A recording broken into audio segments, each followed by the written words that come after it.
Constant bearing, decreasing range, CBDR, is a navigational term used predominantly in maritime and road contexts. It describes a situation where one moving object, usually a ship, maintains a steady bearing in relation to another while the distance between them decreases. This signals a potential collision unless preventative action is taken.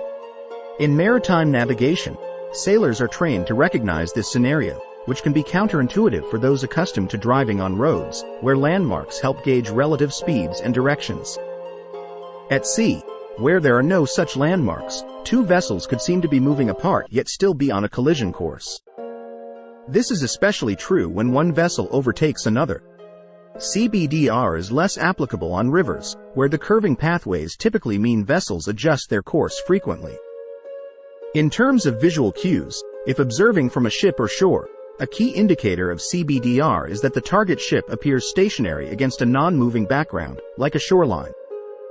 This indicates a collision risk if no change in velocity or direction occurs.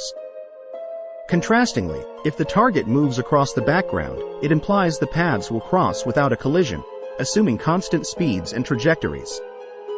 The phenomenon extends to road safety where straight roads intersect.